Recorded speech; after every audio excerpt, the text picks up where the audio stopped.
అందరికీ ప్రపంచ ధ్యాన దినోత్సవ శుభాకాంక్షలు. ఈ డిసెంబర్ 21వ తేదీ ప్రతి భారతీయుడు కూడా గర్వించదగిన రోజు. ఈ డిసెంబర్ 21వ తేదీని ఐక్యరాజ్య సమితి ప్రపంచ ధ్యాన దినోత్సవంగా కొద్ది రోజుల క్రితమే, అంటే డిసెంబర్ 6వ తేదీన ప్రకటించడం జరిగింది. మనస్ఫూర్తిగా కేంద్ర ప్రభుత్వాన్ని, అతి ముఖ్యంగా మన గౌరవ ప్రధానమంత్రి నరేంద్ర మోదీ గారిని మనస్ఫూర్తిగా అభినందిస్తున్నాను. ఎందుకంటే వారి ప్రయత్న ఫలితమే ఇది. మీకు రెండు అతి ముఖ్యమైన రోజులు భారతదేశానికి. మొదటిది జూన్ 21వ తేదీ, అది ప్రపంచ యోగా దినోత్సవం. డిసెంబర్ 21వ తేదీ, చూడండి, కరెక్ట్గా 6 నెలల తర్వాత డిసెంబర్ 21వ తేదీని ప్రపంచ యోగా ధ్యాన దినోత్సవంగా ప్రకటించడం జరిగింది.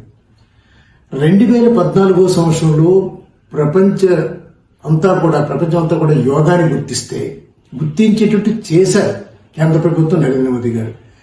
ఈ డిసెంబర్ 21ని మరలా 10 సంవత్సరాల తర్వాత అదే యోగాలోని ఒక భాగమైన, మీకు తెలుసు అష్టాంగ యోగాలలో 8 ఉన్నాయి కదా, యమ, నియమ, ఆసన, ప్రాణాయామ, ప్రత్యాహార, ధారణ, ధ్యాన, సమాధి.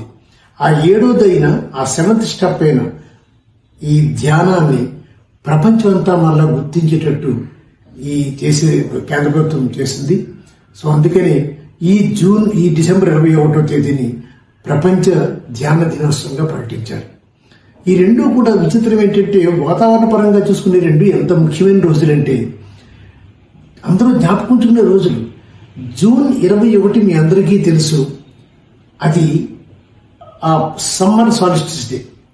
అంటే ఈ సమ్మర్ సాలిస్టిస్ డే జూన్ 21 అంటే longest day and shortest night.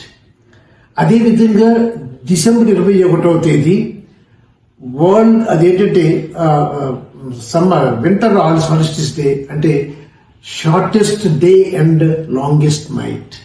ఈ రెండు రోజులు అంటే అందరూ సులభంగా జ్ఞాపకుంచుకునే రెండు రోజుల్ని, అతి ముఖ్యమైన రోజుల్ని, ఈ రెండింటినీ కూడా మనం భారతదేశానికి కేటాయించింది. మొత్తం ప్రపంచం అంతా కూడా భారతదేశం కోసం కేటాయించి ఆ 2 రోజులు భారతదేశాన్ని స్మరించుకుంటారు. ఎందుకంటే యోగా దినోత్సవం అన్నా, ధ్యాన దినోత్సవం అన్నా జ్ఞాపకం వచ్చేది భారతదేశం మాత్రమే.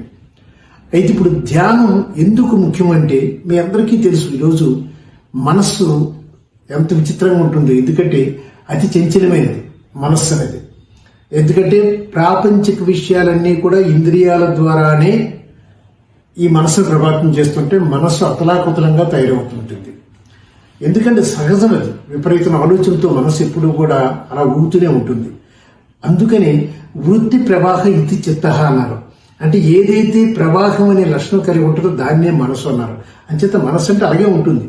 అయితే దానిలో మంచి ఆలోచనలు, చెడు ఆలోచనలు అన్నీ ఉంటాయి. మరి దీన్ని ఎలా నియంత్రించకపోతే, ఎందుకంటే మనస్సు మన ఆధీనంలో ఉండదు చాలా వరకు.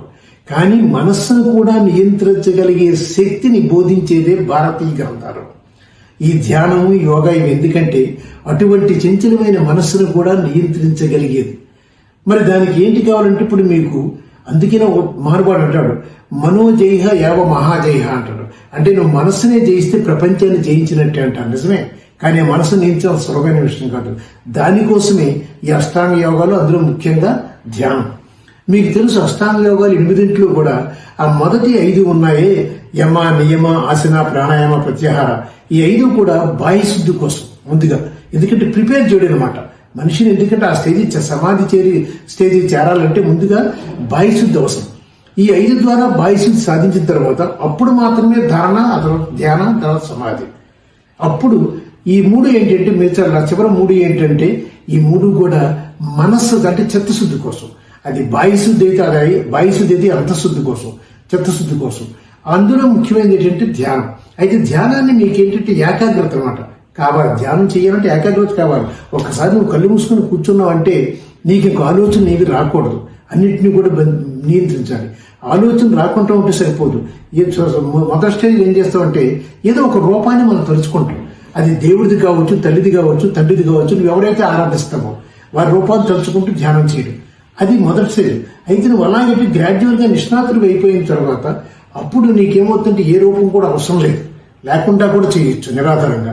అది గొప్పది, అది అల్టిమేట్ స్టేజ్. బట్ ఆ స్టేజ్కి రావాలంటే కొంత దానికి ఎక్సర్సైజ్ కావాలి. సో ఇటువంటి ధ్యానం ఎందుకంటే ముఖ్యంగా పిల్లల్లో కూడా చాలా అవసరం అండి. చిన్నప్పటి నుంచి వాళ్ళకి పాఠశాల స్థాయి నుంచి వాళ్ళకి ఈ ధ్యానాన్ని నేర్పాలి. దానికి ముఖ్యంగా ఈ ఐక్యరాజ్య సమితి ఈ ధ్యానాన్ని ప్రపంచ ధ్యాన దినోత్సవంగా ప్రకటించడం పాఠశాలకు ఎంతో ఉపయోగపడుతుంది. ఆల్రెడీ ఇప్పుడు చాలా వరకు నేను ఎక్కువ పాఠశాలకు వెళ్తుంటాను కాబట్టి అర్థమైంది వాళ్ళకి యోగా అంటే వింటున్నారు. ఎందుకు ఆ యోగా డే రోజు అంతా ప్రాక్టీస్ చేయడం ఉంది.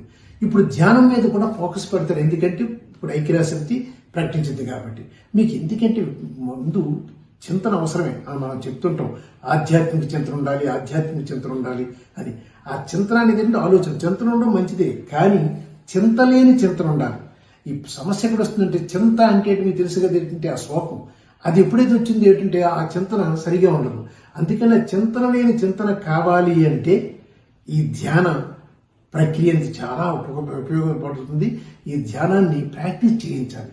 సో అందుకనే మనస్ఫూర్తిగా మరొక్కసారి అందరికీ కూడా ఆ ప్రపంచ ధ్యాన దినోత్సవ శుభాకాంక్షలు తెలుపుతూ, ముఖ్యంగా పాఠశాలల ప్రధానోపాధ్యాయులు ఉపాధ్యాయులకి ప్రభుత్వానికి కూడా నేను అభ్యర్థించేది ఏంటంటే ఈ డిసెంబర్ 21వ తేదీన ప్రతి సంవత్సరం కూడా పిల్లలందరికీ కూడా ధ్యానం చేయించండి. ధ్యానం చేయించడం అనేది ఎలా ఉన్నా ముందుగా మాత్రం మీరు చేసే ఉదయం ప్రేయర్ చేస్తుంటారు. ఆ ప్రేయర్లో పిల్లలందరికీ కూడా ధ్యానం తాలూకా ప్రాముఖ్యత తెలియజేయండి. ధ్యానం యొక్క గొప్పతనం చాటేది.